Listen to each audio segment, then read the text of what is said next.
Hey everybody, I'm Shane Ireland, I'm Sykes, Wilford. and we're here today to talk about a really fun project with Savinelli. This is a revival of one of their most famous and unique finishes, the Capri. So Sykes, why don't you tell us how this came to be, and then we'll talk a little bit about the shape selection and the history of the Capri finish. Yeah. I have long loved the Capri series, and back in 2024, in anticipation of this year, which is Savinelli's 150th anniversary year, they were founded in 1876. So Congratulations, Savinelli. congratulations, Savinelli! Happy birthday, Sonia, who at the time was CEO of Savinelli, said, "Hey, we want to do a series of projects or a project around a revival of an old Savinelli series that's iconic." And I'm like, we want to do the Capri. Capri's and the she first said, thing. "I don't know if we can do that because the rustication they haven't done in years." There was a point where you and I were talking about Capris with them in Italy. This was really early on in my career, and we were told that the technique has been lost. Oh yeah. That like the person who was doing the rustication historically back in the day basically didn't pass it on, and like recreating it was a big endeavor. So yeah, it seems like they went ahead and like figured it out. I figured if I could twist their arm Yeah, over yeah. it was going to be for the 150th anniversary. Yes, perfect time to do it. So the Capri series, like a little background here, the Capri series was made from sometime in the 1950s until maybe the early 80s. We don't have exact start and end dates for that. Yep. But it was a really important part of Savinelli's portfolio of finishes for many really important decades in the post-war period.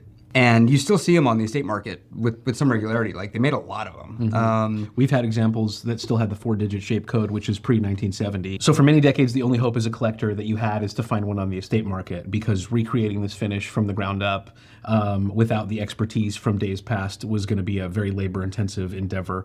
It's effectively a compound finish of carving and rustication in a way that Savinelli really innovated back in that time period. Yeah.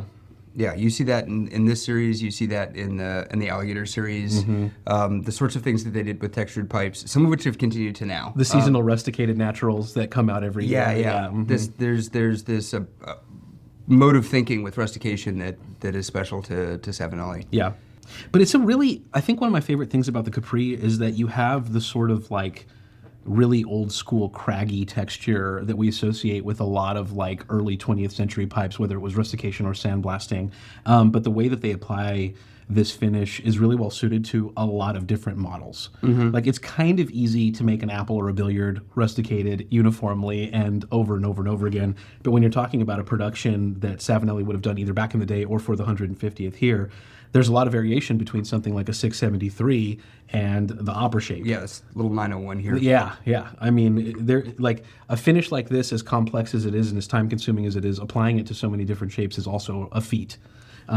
So what about shape selection for this project? Okay, so that was one of the things that I was really excited about at the beginning of this, and I pushed for a massive number of shapes because it's what I always do. It's always nice having a 320 and a 606 and a 673. We got 106, 121, 504.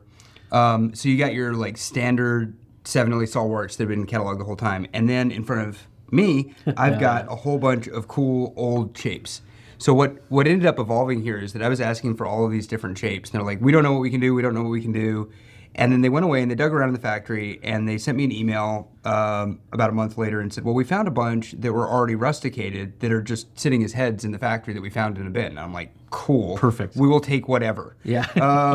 And so all of them are sort of oddball old shapes. And we got some of them we got 2 of, some of them we got 7 of. It wasn't like... Yeah, take whatever you can get. Yeah, we just took what we could get. The 901 Opera we were just looking at. The 627. The 627's awesome. 627 is so cool. It's like the like sort of triangle shank that you see on like the 673 half saddle. Like that is one of my favorite shapes that you never find anymore. Yeah.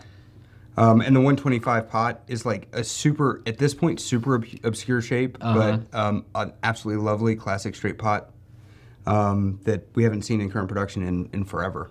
God, the 130 also looks amazing in that finish. The sort of bent stack oval shape. And I love old Savinelli shapes like this, like the super lithe shanks and the tall bowls, and there's just something wonderfully iconic about some of these old shapes that have been lost in...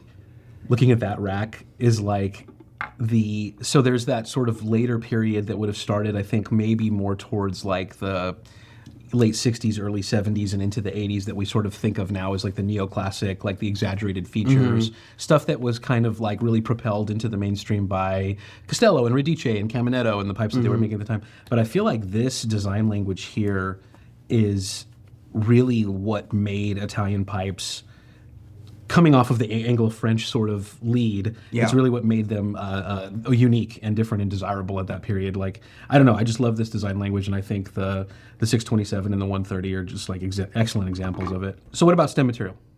So these are all vulcanite stems. There was some discussion of that at the beginning, but I like absolutely insisted these needed to be like they were made back in the 1960s. They pulled out all the stops. They went through all their old stem bins and put it together for us, which was particularly impressive given the oddballness of some of these shapes. Yes. Like trying to find this old stem was probably not easy. Yes, absolutely. So they really made a big effort to get all of this absolutely right, just the way it would have been done 70, 80 years ago. Amazing. So in addition to the vulcanite stems, the old finish, these are 3mm. Yes, they're all unfiltered. Again, just like they would have been in the 1960s. Yeah. I think some of the later ones did have 6mm filters, but the original series Wouldn't have. Also, it let us include a bunch of shapes that they will not put 6mm filters in because it makes the shank walls too thin. You basically can't do it. Yeah. So it gave us a lot of flexibility to include anything from their shape portfolio that we could make work. Amazing. A really authentic and fitting celebration for their 150th anniversary.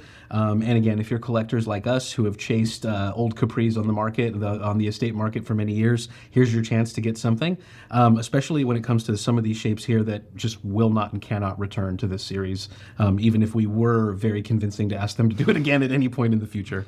Yeah, super cool. An iconic finish for an iconic brand, and a lot of shapes, something for everybody. Thanks, everyone. And Thank again, you. happy 150th, Savinelli.